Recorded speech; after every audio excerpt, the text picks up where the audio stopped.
Okay guys, यो मेरो हातमा स्यामसङको A20 मोबाइल रहेको छ। यो चाहिँ फाइनली डेड मोबाइल हो। यो चाहिँ फोन अन हुँदैन। सो आज स्यामसङको A20 डेड मोबाइललाई चाहिँ हामी रिपेयर गर्नेछौँ। केमा समस्या छ, कसरी रिपेयर गर्ने स्यामसङको मोबाइलहरूलाई भन्ने बारेमा चाहिँ यो भिडियोमा म जानकारी दिनेछु। यहाँ मेरो हातमा मल्टिमिटर छ, म चेक गर्छु यो मोबाइल सर्ट छ छैन। ओके, यो सर्ट, यो यहाँनिर भोल्टेज आउनुपर्छ। यो पावर की हो। यो पावर कीको पोजिटिभ लाइनमा भोल्टेज 3 पोइन्ट भन्दा माथि आउनुपर्छ। यो ब्याट्री कनेक्टरमा पनि हामी चेक गरौँ वज्र मोडमा राखेर मोबाइललाई। यो चाहिँ फाइनल्ली फुल सर्ट भएको छैनस्, देख्न सक्नुहुनेछ। एकदम राम्रो छ। यो नेटवर्कको छेउमा एउटा क्यापेसिटर हुन्छ, यहाँनिर सर्ट देखाइरहेछ, देख्न सक्नुहुनेछ। यो क्यापेसिटर चाहिँ सर्ट भइरहेछ। यो सर्ट हुने बित्तिकै हामीले केही गर्नु पर्दैन। यो नेटवर्क आइसी हो। यो नेटवर्क आइसीलाई चाहिँ हामीले रिप्लेस गर्नुपर्ने हुन्छ।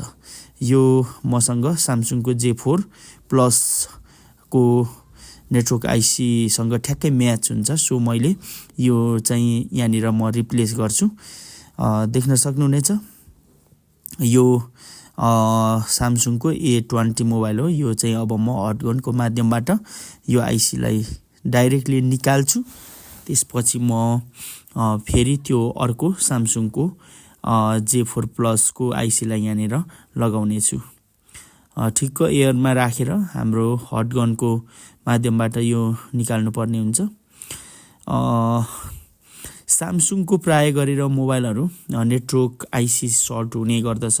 नेटवर्क आइसी सर्ट भएपछि मोबाइल अन हुँदैन। सो यो मोबाइलको पनि सेम प्रब्लम त्यो छ। यो नेटवर्कको छेउको एउटा क्यापेसिटरलाई चाहिँ चेक गर्नुपर्ने हुन्छ। त्यो सर्ट थियो भने चाहिँ हामीले नेटवर्क आइसीलाई रिप्लेस गर्नुपर्ने हुन्छ। जब हामीले नेटवर्क आइसी चाहिँ रिप्लेस गर्छौँ तब हाम्रो मोबाइल डन हुन्छ है। सो यसलाई मैले निकालेर अब म अर्को आइसीलाई यहाँनिर लगाउँछु। देख्न सक्नुहुनेछ यहाँनिर मैले यो निकालिसकेको छु। यहाँनिर अब भ्यालु चेक गर्नुपर्ने हुन्छ। यो आइसी लगाइसकेपछि हामी यहाँ भ्यालु चेक गर्छौँ। यहाँनिर सर्ट देखाउँछ या देखाउँदैन। 100% यो नै आइसी सर्ट भएको हो। सो यो मोबाइल अन भइरहेको छैन। अब म यो आइसीलाई एकदम मजाले एड गर्नेछु, राख्नेछु। फाइनली यो धेरै समय लाग्दैन। तपाईको बेस बसेको छ भने थोरै समयमा हामीले यो काम गर्न सकिन्छ। लगभग 5-7 मिनटमा यो मोबाइललाई चाहिँ हामी फाइन आउट गर्नेछौँ। सो देख्न सक्नुहुनेछ मैले हल्का एयरलाई बढाइरहेको छु। थोरै एयर बढाएर हामीले हिट दिनुपर्ने हुन्छ। मजाले यसलाई मिलाएर ठ्याक्कसँगले राख्नुपर्ने हुन्छ। सो हाम्रो टेक्निकल थिङ्कमा तपाईँ नयाँ हुनुहुन्छ भने च्यानललाई सब्सक्राइब गरिदिनु होला। भिडियो मन पर्यो भने लाइक गरिदिनु होला। अनि तपाईँलाई केही भन्न मन लाग्यो भने कमेन्ट गर्न सक्नुहुनेछ गाइज। ओके, यहाँनिर एकदम मजाले मैले यो लगाउने कोसिस गरिरहेको छु। यो 110% हाम्रो यो काम चाहिँ सक्सेस हुनेवाला छ। फाइनली यो आइसी चाहिँ लगभग बसिसकेको छ। तपाईँले काम गर्दाखेरि एकदम मजाले बिस्तारै नआत्ती गर्नुपर्ने हुन्छ। सो हेरौँ आजको हाम्रो यो काम है तपाईँलाई कस्तो लाग्छ। यो फाइनली मैले आइसीलाई एकदम मजाले राखिसकेको छु। अब म मोबाइललाई चेक गर्नेछु है। ओके, यो हाम्रो मदरबोर्डलाई निकालेर हामी मोबाइलमा एड गर्नेछौँ, यहाँनिर राख्नेछौँ, चेक गर्नेछौँ के कस्तो हुन्छ मोबाइल।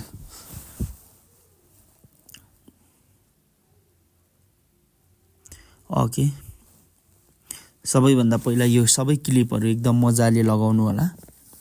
अनि चाहिँ हामीले चेक गरौँ। सबैभन्दा पहिला हामी चेक गर्नेछौँ यो मोबाइललाई। मोबाइलको जुन सर्ट हट्यो कि छैन त्यो क्यापेसिटरमा हामीले सबैभन्दा पहिला चेक गर्नेछौँ। ओके, यो मेरो हातमा मल्टिमिटर छ। मल्टिमिटरलाई वज्र मोडमा राखेर हामीले यो मोबाइललाई चेक गर्नेछौँ रेड प्रुफलाई ग्राउन्डमा राखेर। ओके, देख्न सक्नुहुनेछ 3.45 भ्यालु आइसकेको छ। यो चाहिँ सर्टिङ चाहिँ हटिसकेको छ। अब हामी यो पावर कीमा पनि हामीले भोल्टेज चेक गर्नुपर्ने हुन्छ। यहाँनिर भोल्टेज 3 पोइन्ट भन्दा माथि आयो भने 100% मोबाइल सक्सेस है। ओके, देख्न सक्नुहुनेछ 3.7 भोल्टेज आइसकेको छ। फाइनली यो मोबाइल चाहिँ अब 100% अन हुनेवाला छ, किन भन्दा यो हाम्रो फाइन आउट भइसकेको छ, जुन चाहिँ हाम्रो नेटवर्क आइसी सर्ट भएर यो मोबाइल अन नहुने थियो। ओके, म अन गर्दैछु। देख्न सक्नुहुनेछ यो मोबाइल अन भएको छैन। अबसम्ममा यो मोबाइल अन भइसक्नु पर्ने थियो, तर यो मोबाइलमा मलाई जहाँसम्म लाग्छ यो मोबाइलको डिस्प्लेमा पनि प्रब्लम छ। सो हामी यो मोबाइललाई फेरि अन गर्ने कोसिस गर्नेछौँ। देख्न सक्नुहुनेछ मोबाइल अन भइराखेको छैन।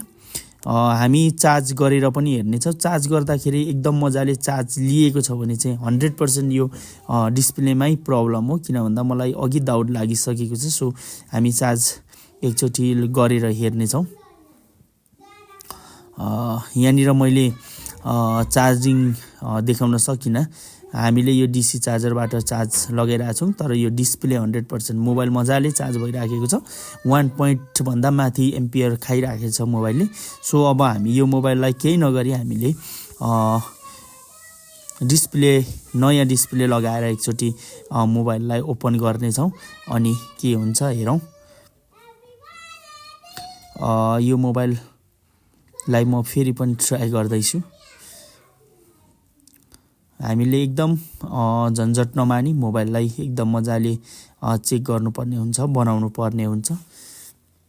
यही डिस्प्ले भयो भने किन नयाँ लाउने भन्ने कुरा हो। सो डिस्प्लेले कामै नगरेपछि चाहिँ हामीले अर्को चेन्ज गर्नु नै पर्ने हुन्छ। फाइनली यो मोबाइलको डिस्प्लेले नै काम गरिराखेको छैन। सो हामी यो मोबाइललाई चाहिँ एकदम नयाँ डिस्प्ले लगाएर हामीले चेक गर्नेछौँ। यो डिस्प्लेले हाम्रो काम गरेन, सो हामी डिस्प्ले रिप्लेस गर्नेछौँ, नयाँ डिस्प्ले लगाउनेछौँ। हेरौँ नयाँ डिस्प्ले लाउँदाखेरि मोबाइल अन हुन्छ या हुँदैन। फाइनली यो नयाँ डिस्प्ले देख्न सक्नुहुनेछ। म अब एड्रेस गर्नेछु, यहाँनिर लगाउनेछु।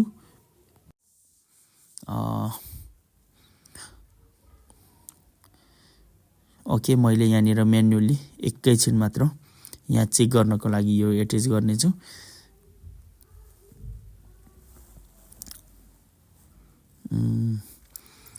ओके, ब्याट्री कनेक्टरलाई कनेक्ट गरौँ। अब मोबाइललाई अन गरौँ गाइस।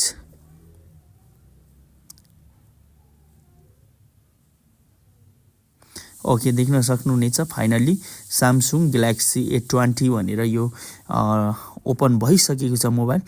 यो मोबाइलको डिस्प्ले पनि अलरेडी ड्यामेज भइसकेको छ। हाम्रो काम एकैचोटिमा सक्सेस गरेका छौँ है। तपाईँले पनि आफ्नो मोबाइल यो तरिकाले बनाउन सक्नुहुनेछ। तपाईँकोमा पनि यो खालको प्रब्लम आएको छ भने मजाले चेक गरेर तपाईँले डेड भएको मोबाइललाई बनाउन सक्नुहुनेछ। यही तरिकाले यही मेथडलाई युज गरेर तपाईँले मोबाइललाई फाइन्ड आउट गर्न सक्नुहुनेछ। देख्न सक्नुहुनेछ मोबाइल फाइनल्ली ओपन भइसकेको छ गाइज है। देख्न सक्नुहुनेछ टचिङहरू पनि एकदम मजाले भइराखेको छ। भिडियो कस्तो लाग्यो हाम्रो च्यानललाई सब्सक्राइब गरिदिनु होला गाइज। ओके, अब हामी यहाँनिर नेटवर्क देख्न सक्नुहुनेछ। नेटवर्क आइसी हामीले चेन्ज गरेको नेटवर्क पनि एकदम मजाले आइसकेको छ। देख्न सक्नुहुनेछ NCL भनेर आइरहेछ, 4G चलिरहेछ गाइज। ओके, आजको भिडियो यति नै। भोलिको भिडियोमा फेरि भेट्नुपर्ने हुन्छ। हवस् त, bye bye, see you again.